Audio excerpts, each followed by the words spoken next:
അല്ല, അത് അന്ന് തുടങ്ങും. നമസ്കാരം.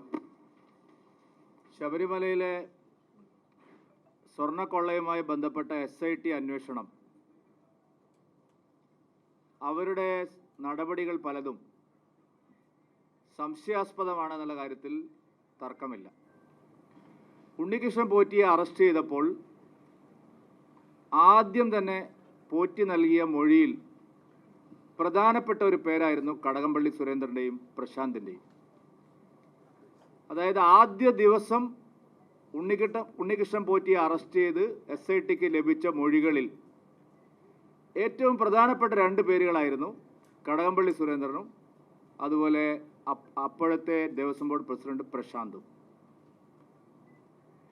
ആ രണ്ടുപേരെയും SIT നിരവധി തവണ ചോദ്യം ചെയ്തു. എല്ലാവിധ തെളിവുകളും കടകംപള്ളി സുരേന്ദ്രനും പ്രശാന്തിനുമെതിരെ ഉണ്ടായിട്ടും SIT അവരെ അറസ്റ്റ് ചെയ്യാൻ തയ്യാറായില്ല. എന്നാൽ തന്ത്രിയെ ഇപ്പോൾ അറസ്റ്റ് ചെയ്തിരിക്കുന്നു.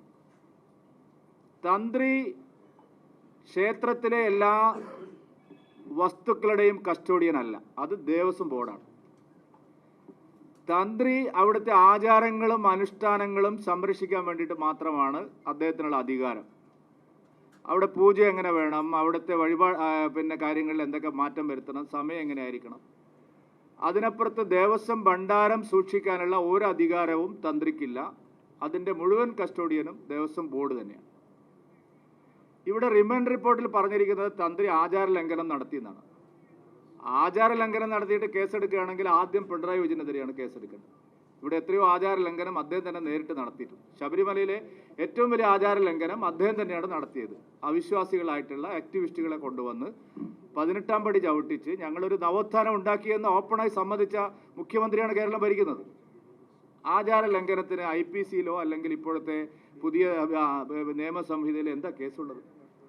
120B നിങ്ങൾ എടുത്തിരിക്കുന്നു, അതാണ് ചോദ്യം. ഞങ്ങൾക്കിപ്പോൾ തന്ത്രി അറസ്റ്റ് ചെയ്തതിലോ അതിൻ്റെ കക്ഷിയേറാൻ ഒന്നും ഞങ്ങളില്ല. തന്ത്രി അറസ്റ്റ് ചെയ്ത് അദ്ദേഹത്തിൻ്റെ സബ്സ്റ്റൻസ് ഉണ്ടെങ്കിൽ നിങ്ങൾക്ക് നടപടിയായിട്ട് മുമ്പോട്ട് പോകാം, കോടതിയാണ് പറയേണ്ടത്. പക്ഷേ 120B എങ്ങനെയാണ് നിങ്ങൾ തന്ത്രിയുടെ പേരിൽ എടുക്കുന്നത്? 120B ഗൂഢാലോചന എടുക്കുമ്പോൾ എന്താ മോട്ടീവ്? തന്ത്രിക്ക് ഇതിന് ഒരു സാമ്പത്തിക സഹായം ലഭിച്ചോ എന്ന് റിമാൻഡ് റിപ്പോർട്ടിൽ ഇല്ല. ഈ സ്വർണ്ണക്കൊള്ളയിൽ ലഭിച്ച പണത്തിൽ നിന്നോ അല്ലെങ്കിൽ മറ്റ് ആനുകൂല്യങ്ങളിൽ നിന്നോ ഒരു സാമ്പത്തിക നേട്ടവും ഉണ്ടാക്കിയെന്ന് റിമാൻഡ് റിപ്പോർട്ടിൽ ഇല്ല.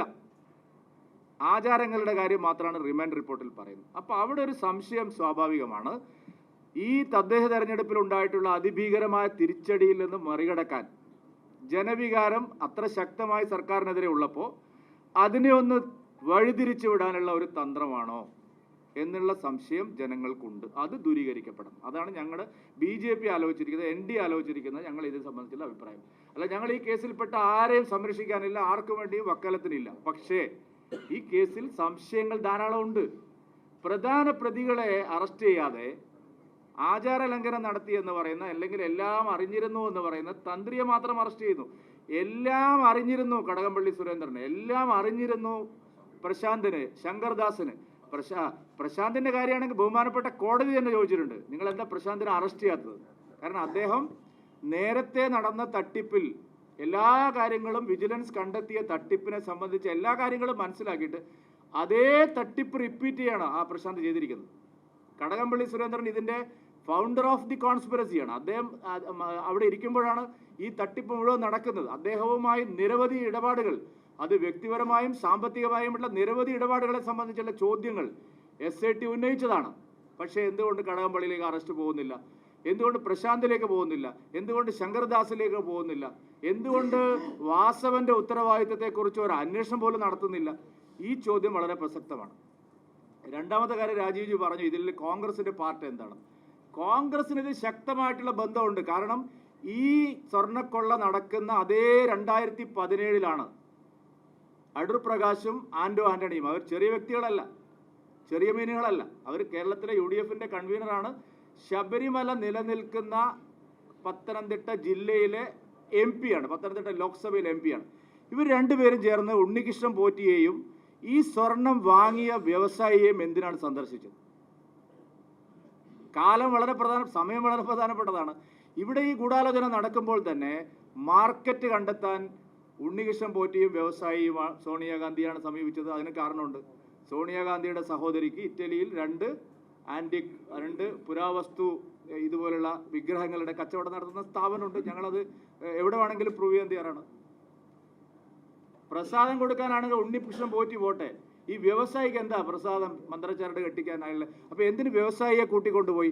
ഇതുവരെ രമേശ് ചെന്നിത്തലയോ VD സതീശനോ ആ കാര്യത്തെക്കുറിച്ച് മറുപടി പറഞ്ഞില്ല.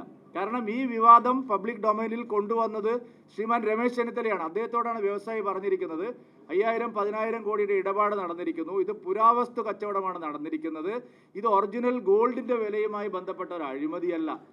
നമ്മൾ കണ്ടു, വ്യാളി രൂപം അവിടുന്ന് പോയിരിക്കുന്നു, ശിവപ്രതിമ പോയിരിക്കുന്നു, ഗോളക, അതിന് അയ്യപ്പന്റെ മൂലവിഗ്രഹത്തിന് ചുറ്റിലുമുള്ള ഗോളക പോയിരിക്കുന്നു, അതുപോലെ ഈ ദ്വാരപാലക ശില്പങ്ങൾ പോയിരിക്കുന്നു. അപ്പോൾ ഇതൊരു വിഗ്രഹ കച്ചവടമായിട്ടാണ് നടന്നിരിക്കുന്നത്. BJP പറഞ്ഞതല്ല. ബഹുമാനപ്പെട്ട കേരള ഹൈക്കോടതി ഈ കേസ് ആരംഭിച്ച് 2 ആഴ്ചക്കുള്ളിൽ പറഞ്ഞിരിക്കുന്നു, അന്താരാഷ്ട്ര തലത്തിൽ കുപ്രസിദ്ധരായിട്ടുള്ള വിഗ്രഹ മോഷ്ടാക്കൾ നടത്തിയതുപോലുള്ള തട്ടിപ്പാണ്, അഴിമതിയാണ് ഇവിടെ നടന്നിരിക്കുന്നത്. ബഹുമാനപ്പെട്ട കേരള ഹൈക്കോടതി പറഞ്ഞതാണ്. എന്തുകൊണ്ട് SIT ആ നിലയിൽ അന്വേഷിക്കുന്നില്ല? എന്തുകൊണ്ട് അടൂർ പ്രകാശിനെയോ ആന്റോ ആന്റണി ചോദ്യം ചെയ്യുന്നില്ല? എന്തുകൊണ്ട് സോണിയാഗാന്ധിയിൽ നിന്നൊരു മൊഴി എടുക്കണമെന്ന് SITക്ക് തോന്നുന്നില്ല? എന്തുകൊണ്ട് തന്ത്രിയെ മാത്രം ഇപ്പോൾ ധൃതി പിടിച്ച് അറസ്റ്റ് ചെയ്തിരിക്കുന്നു? ഈ ചോദ്യങ്ങൾ ഈ കേരളത്തിൽ എല്ലാവർക്കും ഉണ്ട്. ഞങ്ങളത് ആവർത്തിക്കണം. അതുകൊണ്ട് ശബരിമലയിലെ സ്വർണ്ണക്കൊള്ള കേസ് ശരിയായ നിലയിൽ അന്വേഷിക്കാൻ SIT തയ്യാറാവുകയാണെങ്കിൽ കടകംപള്ളി സുരേന്ദ്രനെ അറസ്റ്റ് ചെയ്യണം, പ്രശാന്തിനെ അറസ്റ്റ് ചെയ്യണം, ശങ്കർദാസിനെ അറസ്റ്റ് ചെയ്യണം, ഈ പറയുന്ന അടൂർ പ്രകാശിനെയും ആന്റോ ആന്റണിയും ചോദ്യം ചെയ്യണം, സോണിയാഗാന്ധിക്ക് ഒരു നോട്ടീസ് എങ്കിലും അയക്കണം. അതില്ലാതെ നിഷ്പക്ഷവും നീതിപൂർവമായ അന്വേഷണമാണ് എന്ന് പറഞ്ഞാൽ അത് സമ്മതിച്ചു തരാൻ NDA തയ്യാറില്ല. പിണറായി വിജയൻ ഇതിലൊരു കള്ളക്കളി കളിക്കുകയാണ്. കാരണം തെരഞ്ഞെടുപ്പ് പരാജയം ജനങ്ങൾ ശക്തമായി LDFനെ പ്രഹരിച്ചപ്പോൾ അതിനൊരു മറുമരുന്ന് കണ്ടെത്താനുള്ള തന്ത്രമാണെങ്കിൽ, തന്ത്രിയെ അറസ്റ്റ് ചെയ്ത ഒരു തന്ത്രമാണെങ്കിൽ അതിവിടെ നടപ്പില്ല എന്നുകൂടി പറയാൻ ഞങ്ങൾ ആഗ്രഹിക്കുകയാണ്.